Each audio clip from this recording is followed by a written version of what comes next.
Und der Vogelgriff für Anfänger, wie der Grossbasler Werni Lukas der Kleinbasler Brauch erklärt.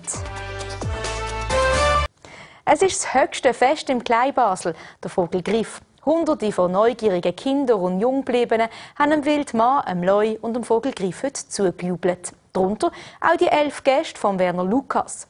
Für den Grossbasler ist der Kleinbasler Brauch das Grösste und diese Liebe will er auch seinen Gästen weitergeben. Durch die Strassen rasseln die Rummeln. Der Burger kommt in die Hitze. Und jeder tut sich dummeln. Und jeder sucht seinen Sitz. Mit diesem Gedicht empfängt der Werni Lukas seine Gäste am Vogelgrifftag. Seit etwa 15 Jahren gibt er seine Faszination am Kleinbasler Brauch weiter.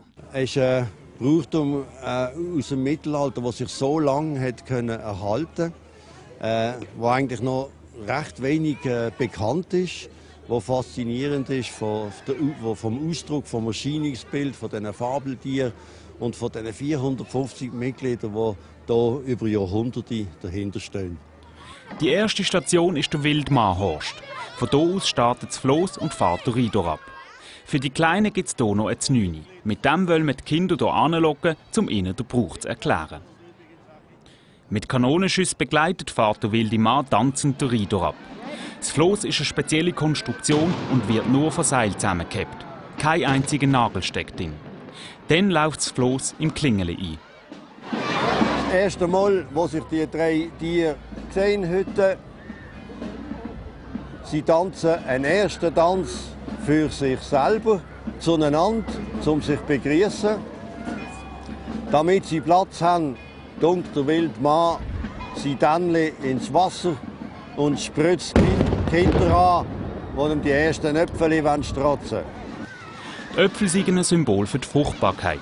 Es wird gesagt, dass wenn eine junge Frau aus der ersten Äpfel stehlen kann, das nächste Jahr ein Kind soll kriegen. Der nächste Höhepunkt ist der Tanz der 3 Tiere auf der Mittleren Brücke. Die 3 Ehrentiere tanzen mit dem Gesicht immer zum Kleinbasel. Im Grossbasel würdigen sie keinen Blick. Der Vogelgriff ist ein Brauchtum aus dem Mittelalter, entstanden aus den 3 Kleinbasler Ehrengesellschaften. Der Ursprung von diesen 3 Gesellschaften, die im frühen Mittelalter die Aufgabe hatten, die Stadt zu schützen. Die Mauren damals, sie hatten dort 3x3 Aufgaben gehabt, zur Sicherheit, zu der militärischen Inspektion. Und dort hat man den Umzug machen nach den Inspektionen. Und so ist das Brauchtum, dass man durch die Stadt zieht, einmal entstanden und hat sich alles weiterentwickelt. Im Waisenhaus verschafft der Werni Lukas seinen Gästen exklusiven Zugang zum Vogelgriff. Das ist der Öffentlichkeit sonst verschlossen. Nach dem Tanz dürfen seine Gäste sogar noch mit dem Leu schwätzen, ohne Leuenkopf. Für solche Momente lohnt es sich auch für Basler an der Feierung teilzunehmen. Auch wenn man viel weiss vom Vogelgriff, von diesem Tag, es gibt immer Kleinigkeiten, die man wieder neu erlebt und neu hört und doch erläutert kriegt. Nach dem grossen Umzug steht das traditionelle Griffenmähle an. Wie auch die 3 Ehrengesellschaften geht der Werni Lukas mit seinen Gästen Leberli essen.